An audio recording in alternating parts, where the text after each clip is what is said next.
And this point on division, which is a trademark of all theistic religions, brings us to our second failure of awareness, the false assumption of separation through the rejection of the symbiotic relationship of life.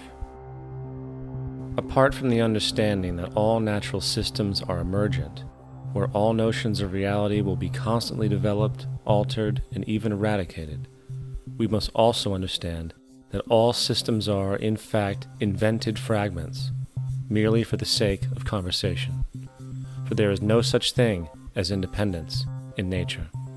The whole of nature is a unified system of interdependent variables, each a cause and a reaction, existing only as a concentrated whole.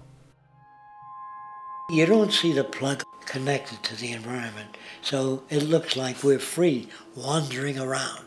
Take the oxygen away, we all die immediately. Take plant life away, we die. And without the sun, all the plants die. So we are connected.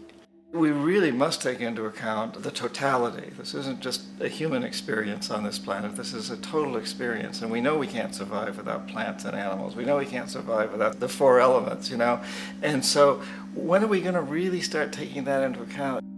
That's what it is to be successful. Success depends on how well we relate to everything around us. I'm very aware of the fact that my grandson cannot possibly hope to inherit a sustainable, peaceful, stable, socially just world unless every child today growing up in Ethiopia, in Indonesia, in Bolivia, in Palestine, in Israel also has that same expectation. You got to take care of the whole community or you're going to have serious problems. And now we have to see that the whole world is the community and we must all take care of each other that way. And it's not just a community of human beings. It's a community of plants and animals and elements. And we really need to understand that. That's what's going to bring us joy, too, and pleasure. That's what's missing in our lives right now. We can call it spirituality, but the fact of the matter is joy comes from that bliss of connectedness. That's our God spirit. That's that side of ourselves that really feels it. And you can feel it deep inside you. It's this amazing, wonderful feeling. And you know it when you get it. You don't get it from money. You get it from connection. Now, if that isn't a hazard to this country, how are we going to keep building nuclear weapons? You know what I mean?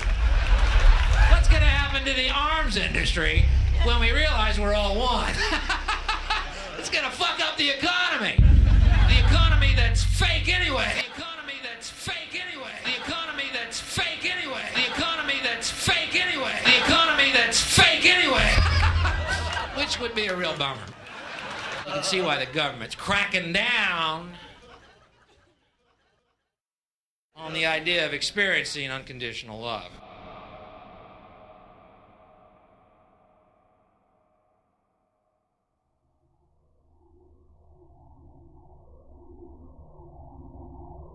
Once we understand that the integrity of our personal existences are completely dependent on the integrity of everything else in our world, we have truly understood the meaning of unconditional love.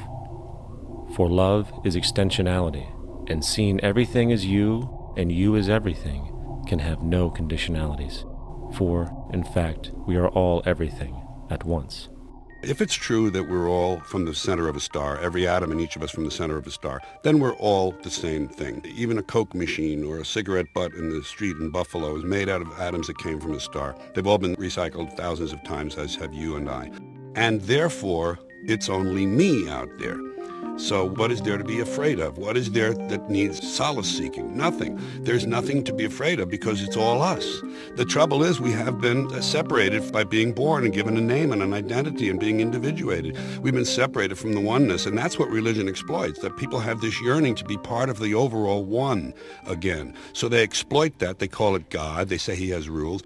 And I think it's cruel. I think you can do it absent religion.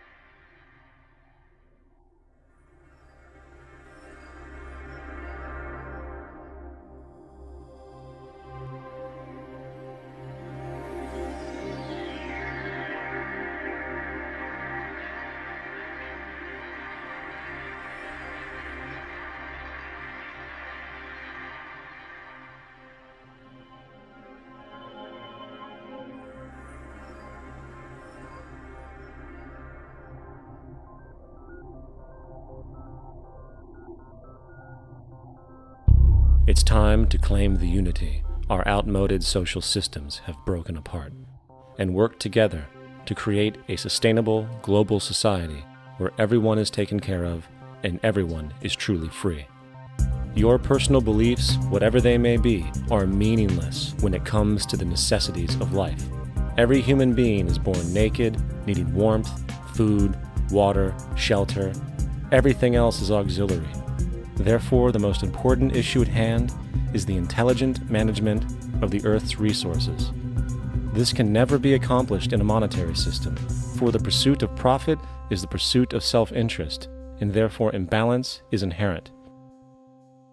Simultaneously, politicians are useless, for our true problems in life are technical, not political.